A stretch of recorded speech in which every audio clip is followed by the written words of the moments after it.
جو طریقہ دیا ہے، جو دستور دیا ہے، جو دین دیا ہے، اس سے آگے مت بڑھو. باؤنڈری ہے، اس باؤنڈری کو کراس مت کرو. اللہ رب العالمین نے تمہیں اس باؤنڈری کے اندر بہت سارا حلال دیا ہے، عبادات دی ہے، طریقے دیے ہیں. باؤنڈری کے اندر رہو. اگر باؤنڈری کو کراس کرو گے برباد ہو جاؤ گے. اللہ رب العالمین نے ارشاد فرمایا کہ لا تقدمو، آگے مت بڑھو اللہ اور اس کے رسول کے. اور اس کے آگے ارشاد فرمایا واتقوا اللہ، اور اللہ سے ڈرو. کیوں؟ ان اللہ سمیع علیم، کیونکہ اللہ تعالی سننے والا بھی ہے اور علم والا ہے. سننے والا مطلب تمہاری باتوں کو، تمہارے اقوال، تمہاری پیٹھ پیچھے کی گئی باتیں، سامنے کی گئی باتیں، ساری باتوں کو اللہ تعالی سننے والا ہے. اور وہ علیم بھی ہے. تمہارا کام، تمہارا عمل، تمہارا کردار، تمہارا کیریکٹر، ہر چیز کو اللہ رب العالمین جاننے والا ہے. یعنی اللہ تعالیٰ کے علم سے کوئی چیز چھپی ہوئی نہیں ہے. اس لیے اس سمیع، اس علیم کا خوف اپنے دلوں میں پیدا کرو. پہلا اصول، پہلا ضابطہ. آج ہمارے یہاں ہوتا کیا ہے؟ کئی سماجی تحریکیں کام کر رہی ہے الگ الگ بنیادوں پر. میں کہتا ہوں کہ شریعت نے جس چیز کو بنیاد بتایا ہے، جب تک کہ آپ اس کو بنیاد نہیں بنائیں گے تب تک کہ معاشرے کو بہتر نہیں بنا پائیں گے. اور وہ بنیاد ہے اللہ کی اطاعت اور اللہ کے نبی کی اطاعت.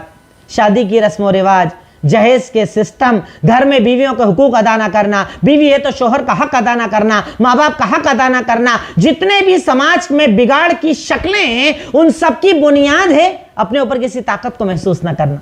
نہ اللہ کا احساس، نہ اللہ کے نبی کا احساس. اگر یہ دونوں احساس موجود ہو جائے تو انشاءاللہ سماج کو بہتر سماج بنایا جا سکتا ہے. اس پوائنٹ پر میں ایک دو دلیلیں آپ کو اس کے اندر بتا دوں. پوائنٹ نمبر 1 یا اصول نمبر 1 کے اندر کہ اللہ تعالیٰ نے قرآن کریم میں اور بھی کئی جگہ اپنے اور اپنے رسول کی اطاعت کا حکم دیا، ان کے مطابق زندگی گزارنے کا حکم دیا، ورنہ بربادی بتائی. جیسا اللہ تعالیٰ سورہ آل عمران آیت نمبر 32 میں ارشاد فرماتا ہے قُلْ اطیعوا اللہ والرسول فَإِن تَوَلَّوْا فَإِنَّ اللَّهَ لَا يُحِبُّ الْكَافِرِينَ.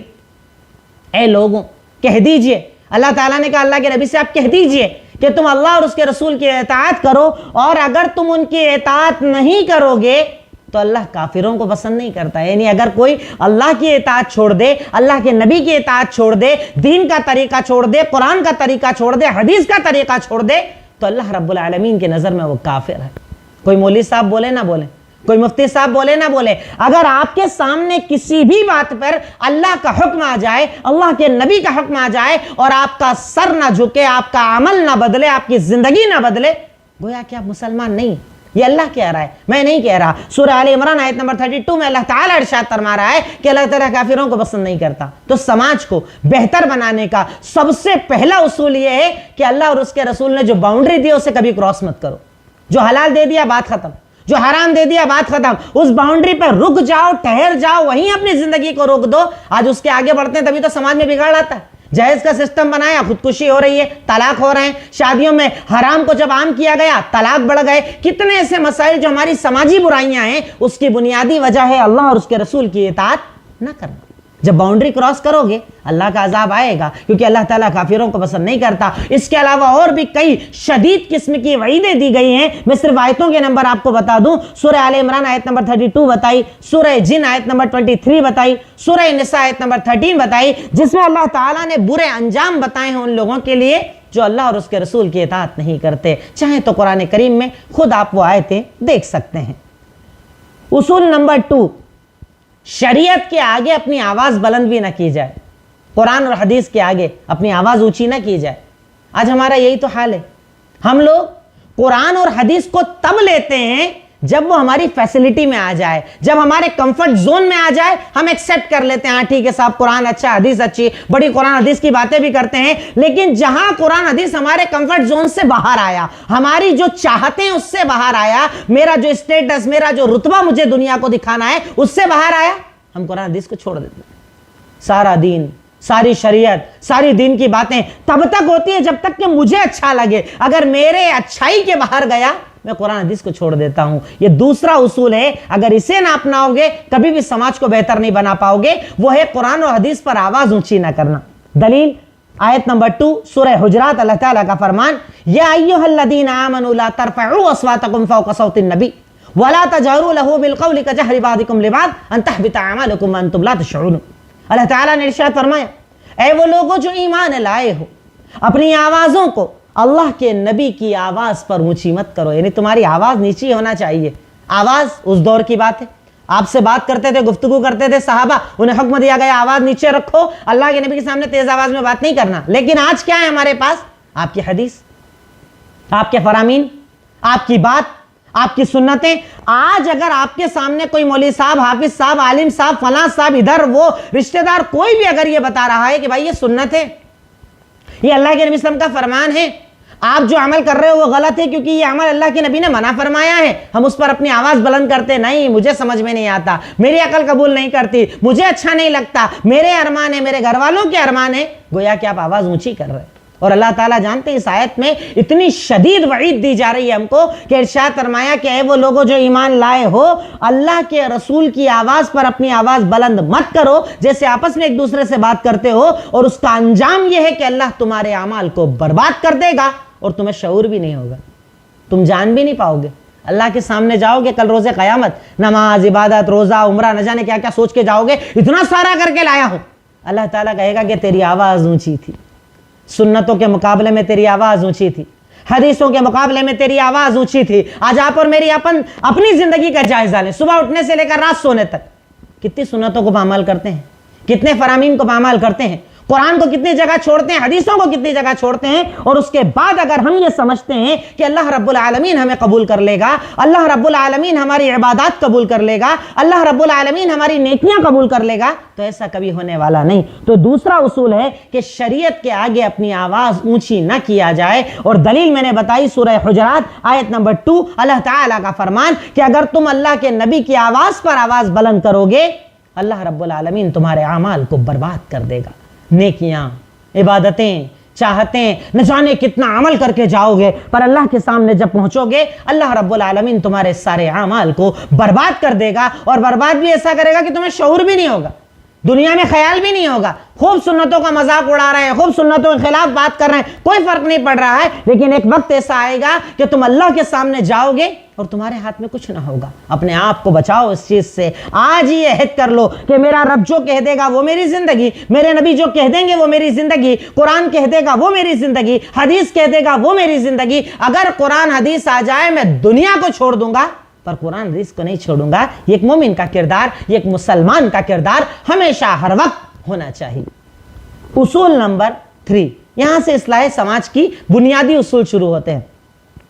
جب آپ کے پاس کوئی خبر آئے تو اس کو کنفرم کر لیا کرو، کوئی بھی بات، کوئی بھی خبر، کوئی بھی چیز کہیں سے بھی آپ کے پاس آئے پہلے اسے کنفرم کیا کرو۔ یہ ہمارا پوائنٹ نمبر 3، جس میں اللہ رب العالمین نے اشارہ کرتے ہوئے قرآن کریم سورہ حجرات آیت نمبر 6 میں ارشاد فرمایا، یا ایھا الذین آمنوا ان جاءکم فاسق بنبأ فتبینوا ان تصیبوا قوما بجہالۃ فتصبحوا علی ما فعلتم نادمین۔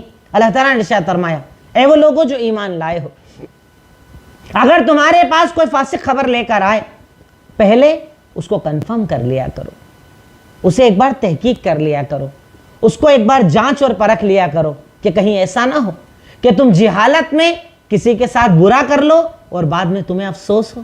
ہوتا ہے کہ نہیں کئی مرتبہ زندگی میں ایسا؟ ہم لوگ تو اس دنیا میں جیتے ہیں کہ جس میں آیا فارورڈ کر دو، آیا فارورڈ کر دو، آیا فارورڈ کر دو، کئی بار نیچے تک پڑھتے بھی نہیں میسج میں لکھا کیا ہے، اچھا لگا 2 لائن فارورڈ، تحقیق کرتے ہیں۔ ایک صاحب فلاں اسٹیشن پہ پڑھے، انہیں مدد کی ضرورت ہے، پتہ نہیں 2 سال پرانا میسج ہے۔ ایک بچی گم گئی ہے، اسے گھر پہنچانا ہے، 3 سال پرانا میسج ہے۔ ایک فلاں مریض ہے، اس کی مدد کرنا ہے، سالوں پرانا، کچھ پتہ نہیں، کچھ تحقیق نہیں، دے دنا دن آگے بڑھا رہے ہیں خبروں کو۔ ایک مسلمان کا کردار نہیں۔ اور جانتے ہیں کئی مرتبہ آپ کا یہ خبروں کو آگے بڑھانا افواہ بن جاتی ہے، فساد ہو جاتے ہیں، جھگڑے ہو جاتے ہیں، لڑائیاں ہو جاتی ہیں۔ اور یہ تو ہوئی ایک عام بات جو یوٹیوب سوشل میڈیا پر ہم لوگ کرتے ہیں، فیس بک، واٹس ایپ پر ہم لوگ کرتے ہیں، پر اس کے علاوہ ہمارے گھروں میں بھی یہی حالات۔ کوئی آج شخص آپ کے سامنے آیا اور کہا ارے فلاں شخص تو آپ کے بارے میں ایسا بول رہا تھا، تحقیق کرتے ہیں، فون لگاتے ہیں، نہیں ہاں بولا ہوگا، بولتا ہے وہ تو ایسا بولا ہوگا اس نے میرے بارے میں، بنا تحقیق کے یقین کر لینا، اسے شریعت پسند نہیں کرتی۔ آپ سوچئے آج ہمارے 60% جھگڑوں کی بنیادی وجہ ہے سنی سنائی پر یقین کر لینا، جو جیسا بولا جائے اسے مان لینا۔ ہمارے جھگڑوں کی بنیادی وجہ ہے سنی ہوئی باتوں پر یقین کرنا۔ ہم کرتے کہ نہیں کرتے؟ ایزیلی کر لیتے۔ بہت آسانی سے کر لیتے, بات آئے مان لیا. جبکہ ایک مسلمان کا کردار, میں کہہ رہا ہوں نا کہ اپنے آپ کو اگر سورہ حجرات میں تلاش کرو گے نا, سورہ حجرات الگ نظر آئے گی, اپن الگ نظر آئیں گے, بالکل جسٹ اپوزٹ. ہماری زندگی وہ نہیں ہے جو اللہ تعالیٰ ہم سے کہتا ہے, ہماری زندگی وہ نہیں ہے جو قرآن ہم سے کہتا ہے, بلکہ میرا اور آپ کا فرض یہ ہونا چاہیے کہیں سے کسی کے بارے میں کوئی بھی خبر آئے. اب تو آسانی ہے نا, آؤٹ گوئنگ ٹوٹل فری ہے, ایک ریچارج کرو, آؤٹ گوئنگ چاہے جتنی کرو, ایک فون لگاؤ نا, بھائی میرے پاس ایک شخص آ کر یہ بتا رہا ہے آپ نے میرے بارے میں ایسا بولا, کیا آپ نے بولا کیا؟ بولے گا نہیں بھائی جھوٹ بول رہا ہے, میں نے تو ایسا بولا ہی نہیں, بات ختم, جھگڑا ختم, لڑانے والا بیچ سے غائب ہو جائے گا. پر ہم تو یقین کر لیتے ہیں, مان لیتے ہیں, اس بات کی بنیاد پر نفرتیں, لڑائی جھگڑے, بات چیت بند. اور جو سوشل میڈیا پر خبریں ہیں, اللہ کے نبی نے فرمایا اتنے لوگوں کو بھیجو 10 کروڑ حج کا ثواب ملے گا, اتنا بڑا ثواب دے, دنادن آگے بڑھا رہے ہیں. تحقیق کیا, علماء ہیں آپ کے پاس, عالم مفتیان ہیں آپ کے پاس, آپ کے موبائل میں نہ جانے کتنے کانٹیکٹس ہیں جو دین کو جاننے والے ہیں, تحقیق کر لیجئے.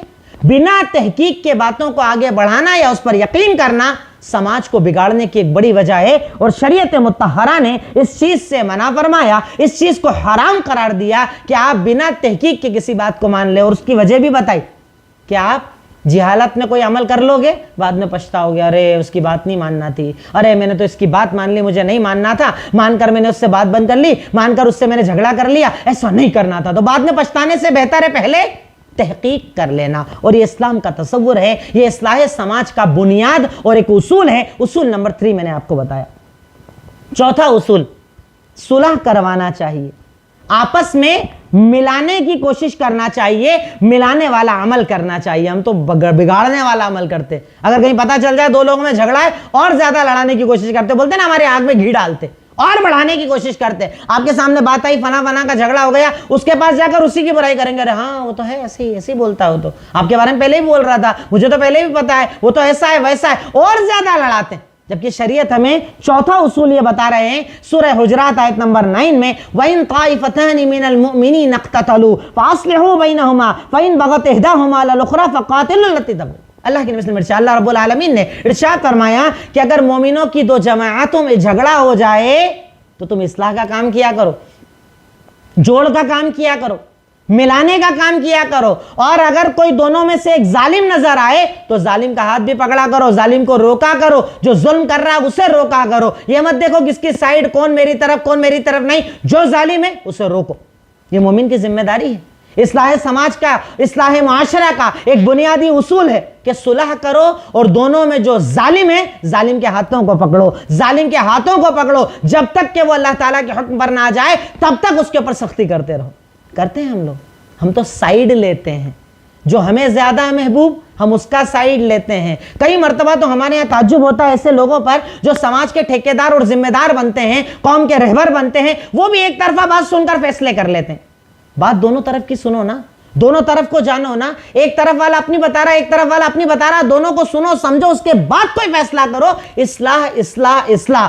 اسلام جو ہے وہ جھگڑے کو پسند نہیں کرتا, اسلام دوری کو پسند نہیں کرتا, اسلام لڑائی کو پسند نہیں کرتا. اسلام کہتا ہے کہ جتنا ممکن ہو جوڑ کی کوشش کی جائے, نہ کہ توڑ کی کوشش. ہمیں اپنا کردار یہ بنانا چاہیے, پر افسوس یہ کہ ہمارا کردار جوڑنے والا نہیں, ہمارا کردار تو صرف توڑنے والا ہے. جتنا توڑ سکتے ہیں ہم توڑتے ہیں, لڑائی کو بڑھاتے ہیں, جھگڑوں کو بڑھاتے ہیں, نفرتوں کو بڑھاتے ہیں, سماج کو توڑتے ہیں, رشتوں کو توڑتے ہیں, اور اس میں ہمیں پھر مزہ آتا ہے. کس چیز کے لیے؟ اپنے ذاتی فائدے کے لیے, 2 پل کے فائدے کے لیے, کسی ایک کو اپنی طرف اٹریکٹ کرنے کے لیے ہم جھوٹ بھی بولتے ہیں, حرام کا سہارا بھی لیتے ہیں, جھگڑے کو اور زیادہ بڑھاتے ہیں, اور ایک وقت یہ آتا ہے کہ رشتے ٹوٹ جاتے ہیں, تعلقات ٹوٹ جاتے ہیں, بات چیت بند ہو جاتی ہے. اس عذاب کو لے کر قبر میں کیسے جاؤ گے؟ اس گناہ کو لے کر جہنم جاؤ گے؟ اس گناہ کو لے کر اللہ کے سامنے کیسے کھڑے ہوگے؟ اس گناہ کو لے کر میزان اور اعمال نامے میں کیا کرو گے؟ ارے 2 لوگوں کی اگر لڑائی کا پتہ چل جائے, پہلے تو آپ صلح کراؤ, اور اگر صلح نہیں کرا سکتے خاموش رہو. کم سے کم بڑھاؤ تو مت, لڑاؤ تو مت, دوری تو مت ڈالو. شریعت اس بات کو پسند نہیں فرماتی ہے. یہ اصلاح معاشرہ کا چوتھا پوائنٹ ہے کہ جتنا ممکن ہو سکے صلح کرانے کی کوشش کرو. 5واں پوائنٹ, صلح کرانے میں انصاف کرو. صلح کرانے میں انصاف کرو اور جھوٹی گواہی مت دو. یہ 2 چیزیں ایک ساتھ ایک ہی پوائنٹ میں لکھ لیجئے, پوائنٹ نمبر 5 میں, کہ صلح کرانے میں انصاف کرو اور جھوٹی گواہی کا سہارا کبھی مت لو۔ اللہ تعالیٰ ارشاد فرماتا ہے اسی سورہ حجرات آیت نمبر 9 میں فَإِن فَاءَتْ فَأَصْلِحُوا بَيْنَهُمَا بِالْعَدْلِ وَأَقْسِطُوا إِنَّ اللَّهَ يُحِبُّ الْمُقْسِطِينَ، کہ جب تمہیں دو جماعتوں میں صلح کروانا ہو نا تو عدل انصاف کے ساتھ فیصلہ کرو، دونوں کی سنو، اس نے ایسا کیا، اس نے ایسا کیا، اس نے ایسا کیا، اس نے ایسا کیا، اس نے ایسا کیا، اس نے ایسا کیا، پوری ڈیٹیل لے لو۔ اب دونوں میں جہاں پر انصاف نظر آئے، جو صحیح نظر آئے اس کے لیے فیصلہ کرو، نہ کہ تو اپنا جھکاؤ دیکھو، اپنے تعلقات دیکھو، اپنی رشتہ داری دیکھو۔ اس چکر میں آج کتنا جھوٹ بولا جاتا ہے، ہمارے لوگ جھوٹی گواہی تک دے دیتے ہیں، کورٹ میں جا کے، وکیل کے سامنے جا کر، قاضی کے سامنے جا کر جھوٹی گواہیاں تک دے دیتے کہ ہم نے دیکھا ایسا کرتا تھا، ہم نے دیکھا بیگم کو مارتا تھا، ہم نے دیکھا اس سے دہیج مانگتا تھا، نہ جانے کتنے جھوٹ۔ اللہ تعالیٰ کہہ رہا ہے سماج کو بہتر بنانا ہے، اپنے آپ کو بہتر بنانا ہے، اپنے آپ کو پکا اور سچا مومن بنانا ہے تو ہمیشہ جب صلح کرو انصاف کا ساتھ دو۔ جھوٹی گواہیاں، جھوٹ بولنا، جھوٹ کا سہارا لینا شریعت پسند نہیں کرتی، اور آج ہم نے تو اسے اپنا سب سے محبوب عمل بنا لیا ہے۔ آپ اچھے ہیں، آپ عالم ہیں، آپ قوم کے ذمہ دار ہیں، آپ کے پاس لوگ فیصلہ کروانے آتے ہیں، آپ دیکھتے ہیں میرا کون، مجھے کون پسند کرتا ہے، مجھے کون عزت دیتا ہے، آپ اس کے بارے میں اگر فیصلہ کرتے ہیں اللہ کو آپ کو جواب دینا پڑے گا، اللہ کے سامنے کھڑے کیے جاؤ گے، اللہ آپ سے پوچھے گا، کیونکہ اللہ تعالیٰ کہتا ہے کہ ان اللہ یحب المقسطین، اللہ تعالیٰ تو انصاف کرنے والوں کو پسند کرتا ہے، اللہ تعالیٰ تو ایک طرفہ فیصلے کرنے والوں کو پسند نہیں کرتا ہے، انصاف کرنے والوں کو پسند کرتا ہے۔ آپ دیکھو حق پر کون ہے، آپ دیکھو سچ پر کون ہے، جو سچ پر ہے اس کا ساتھ دو، جو غلط پر ہے اس کا ساتھ چھوڑ دو، چاہے وہ تمہارا قریبی کیوں نہ ہو۔ اور اس سلسلے میں بڑی پیاری ایک روایت میں آپ کے سامنے رکھ دوں، صحیح بخاری حدیث نمبر 3475، اسی پوائنٹ نمبر 5 میں دلیل لکھ لیجئے 3475۔ اللہ کے نبی صلی اللہ علیہ وسلم کا وہ ایک مشہور واقعہ ہے، ایک فاطمہ نام کی عورت چوری کر لیتی ہے، قریشی تھی، بڑے خاندان کی تھی، فیصلہ ہوگا ہاتھ کاٹے جائیں گے۔ صحابہ نے کہا کہ چلیے ایسا کرتے ہیں، اللہ کے نبی صلی اللہ علیہ وسلم سے بات کرتے ہیں، انصاف عدل سب کا علم تھا، پھر بھی کیا بولتے ہیں، ذرا چلتے ہیں بات کر کے دیکھتے ہیں۔ اللہ کے نبی صلی اللہ علیہ وسلم کے پاس گئے کہ اللہ کے نبی صلی اللہ علیہ وسلم ذرا فیصلے میں رعایت کیجئے گا، قریشی ہے، بڑے خاندان کی ہے، فاطمہ نام ہے، اچھی ہے، فیصلہ کرنے میں ذرا دیکھیے گا۔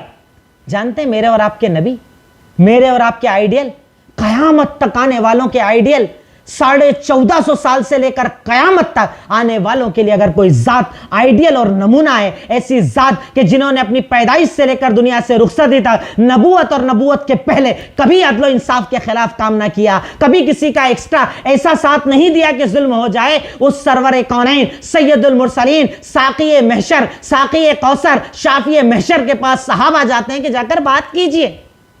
میرے اور آپ کے پیارے نبی کتنا پیارا جواب دیتے ہیں، ارشاد فرمایا ایم اللہ لو ان فاطمہ بنت محمد سرقت لقطعت یدہا، اللہ کی قسم یہ تو عام فاطمہ کی بات کر رہے ہو، سنو، اگر فاطمہ بنت محمد یعنی اگر میری بیٹی بھی چوری کر دیتی میں اس کے بھی ہاتھ کٹواتا۔ عدل اور انصاف ہمارے پاس ہے، انصاف، اپنی بیٹی کا کوئی سائیڈ لے رہا ہے، اپنے بیٹے کا کوئی سائیڈ لے رہا ہے، کوئی اپنے دوست کا سائیڈ لے رہا ہے، ارے حق کا ساتھ دو، حق کا سائیڈ لو۔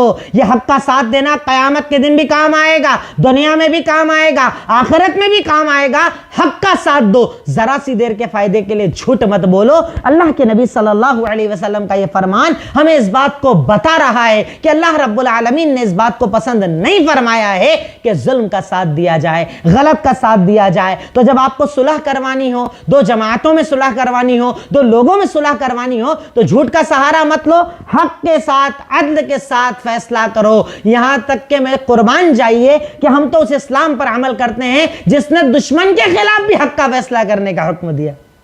کون کہتا ہے؟ اللہ تعالیٰ کا فرمان۔ اسی پوائنٹ میں آپ لکھیے سورہ مائدہ آیت نمبر 8، اللہ تعالیٰ کا فرمان کہ اے لوگوں ہمیشہ ایمانداری سے اور انصاف سے فیصلہ کرو۔ وَلَا يَجْرِمَنَّكُمْ شَنَآنُ قَوْمٍ، اگر تمہیں کسی قوم نے تم پر ظلم کیا ہے نا تو اس سے بے انصافی تم مت کرو۔ اس نے ظلم کیا ہے کرنے دو، اس نے برا کیا ہے کرنے دو۔ سوچو اگر ہمیں موقع مل جائے کہ ہمارا کوئی ایسا دشمن جس نے پاسٹ میں ہمیں کبھی نقصان پہنچایا ہو، آج ہمارے ہاتھ میں فیصلہ آ جائے، پرانا اگلا سارا برابر کر ڈالیں گے۔ اللہ کتنا پیارا فرمان دے رہا ہے کہ اگر کسی نے تیرے ساتھ ظلم بھی کیا ہے نا، اس کا ظلم کرنا تجھے غلط پر نہ ابھارے، تو غلط مت کرنا، تو عدل کا کام کرنا، تو اس کی طرف مت دیکھ، تو اپنے ایمان کی طرف دیکھ، اپنے اسلام کی طرف دیکھ۔ سورہ مائدہ آیت نمبر 8 میں اللہ تعالیٰ نے ارشاد فرمایا کہ کسی قوم کا ظلم کرنا تمہیں بے انصافی پر نہ ابھار دے، اعدلوا هو اقرب للتقوی، تم عدل سے کام لو کیونکہ عدل سے کام کرنا اللہ تعالیٰ کو زیادہ پسند ہے اور تقوی کے زیادہ قریب ہے۔ میں سمجھتا ہوں شارٹ میں جو بتا رہا ہوں نا یہ پوائنٹ شاید آپ کے ذہن تک پہنچ پا رہے ہو، یا میں جہاں تک آپ کو پہنچانا چاہ رہا ہوں آپ پہنچ پا رہے ہوں گے۔ میں یہ نہیں کہتا سورہ حجرات پہلی بار 50 بار آپ نے درس سنا ہوگا، لیکن ان چیزوں کا ریپیٹیشن برابر ہونا چاہیے تاکہ باتیں ذہن میں رہے۔ پوائنٹ نمبر 6، جھگڑا ختم کرنے والوں پر اللہ رحم کرتا ہے۔ جو لوگ جھگڑا ختم کرواتے ہیں نا ان پر اللہ رحم کرتا ہے۔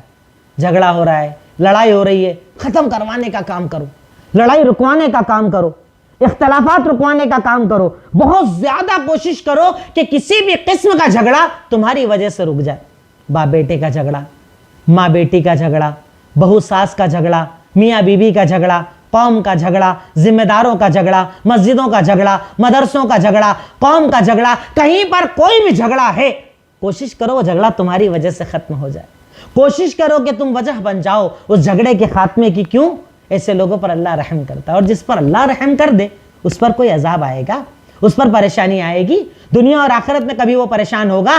اللہ تعالیٰ رحم کرتا ہے جھگڑا ختم کروانے والوں کے اوپر۔ دلیل اسی سورہ حجرات کی آیت نمبر 10، اللہ تعالیٰ کا فرمان انما المؤمنون اخوہ فاصلحوا بین اخویکم واتقوا اللہ لعلکم ترحمون، یقیناً مومن آپس میں بھائی بھائی ہیں، تم ان کے درمیان صلح کروا دیا کرو اور اللہ تعالیٰ سے ڈرو شاید کہ تم پر رحم کر دیا جائے۔ یعنی صلح کرواؤ اور اللہ کا رحم پاؤ، صلح کرواؤ اللہ کے رحم اور اللہ تعالیٰ کی رحمتوں میں جگہ پا جاؤ۔ ہم چاہتے ہیں نا اللہ کی رحمت، ہم چاہتے ہیں نا اللہ تعالیٰ کی نرمی، ہم چاہتے ہیں نا اللہ تعالیٰ کا انعامات۔ تو اگر اللہ کا انعام چاہتے ہو جھگڑوں کو ختم کرواؤ، نہ کہ جھگڑوں کو بڑھاؤ۔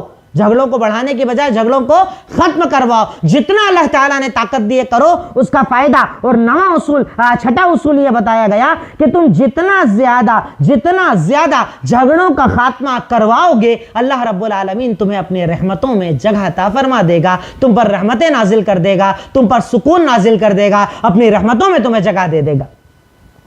پوائنٹ نمبر 7، یہاں سے بڑے اہم اصول آ رہے ہیں آپ کے سامنے۔ کسی کی ہنسی نہ اڑاؤ، کسی کی ہنسی نہ اڑاؤ۔ ہمارے یہاں تو لوگوں کی ہنسی چھوڑیے، دین کی ہنسی اڑاتے ہیں لوگ، نماز کی ہنسی اڑاتے ہیں، روزے کی ہنسی اڑاتے ہیں، داڑھی کی ہنسی اڑاتے ہیں، برقعے کی ہنسی اڑاتے ہیں۔ اس پوائنٹ کو بیان کرنے کے پہلے صرف ایک بات لکھ لیجئے گا کہ اگر آپ دین کی ہنسی اڑا رہے ہو نا تو خیر مناؤ آپ کا ایمان باقی بچا ہے کہ نہیں بچا ہے، کیونکہ منافقوں کا کام تھا، وہ دین کا مذاق اڑاتے تھے، اللہ کے نبی کا مذاق اڑاتے تھے، امہات المومنین کا مذاق اڑاتے تھے، عبادتوں کا مذاق اڑاتے تھے۔ لطیفے بنائے جاتے ہیں، نماز پر لطیفے، روزے پر لطیفے، برقعوں پر لطیفے، داڑھوں پر داڑھیوں پر لطیفے، مذاق بناتے ہیں شریعت کا۔ ایک بات کلیئر سمجھ لیجئے کہ اگر کوئی شریعت کا مذاق بنا رہا ہے نا تو اسے تو اپنی ایمان کی خیر منانا چاہیے۔ ایمان ہے کہ نہیں اس کے پاس؟ مذاق میں بھی شریعت کا مذاق کسی صورت میں جائز نہیں۔ مذاق بنا سوچے بنا سمجھے ویسے ہی کر لیا۔ ہمارے بولتے ہیں نا نماز معاف کرانے گئے تھے روزے گلے پڑ گئے، اللہ تعالیٰ معاف کرے، ایسے جملے اور اس پر باقاعدہ لطیفے بنا کر پیش کیے جاتے ہیں۔ اسلامی شاعر پر، اسلامی جو ہماری ایک اصول اور ضابطے ہیں ان تک کا لوگ مذاق اڑاتے ہیں۔ مذاق اڑانا شرعاً جائز نہیں ہے، یہ کفر تک لے جانے والا عمل ہے۔ بہرکیف میرا پوائنٹ ہے کسی کی ہنسی نہ اڑاؤ، کسی کی ہنسی نہ اڑاؤ۔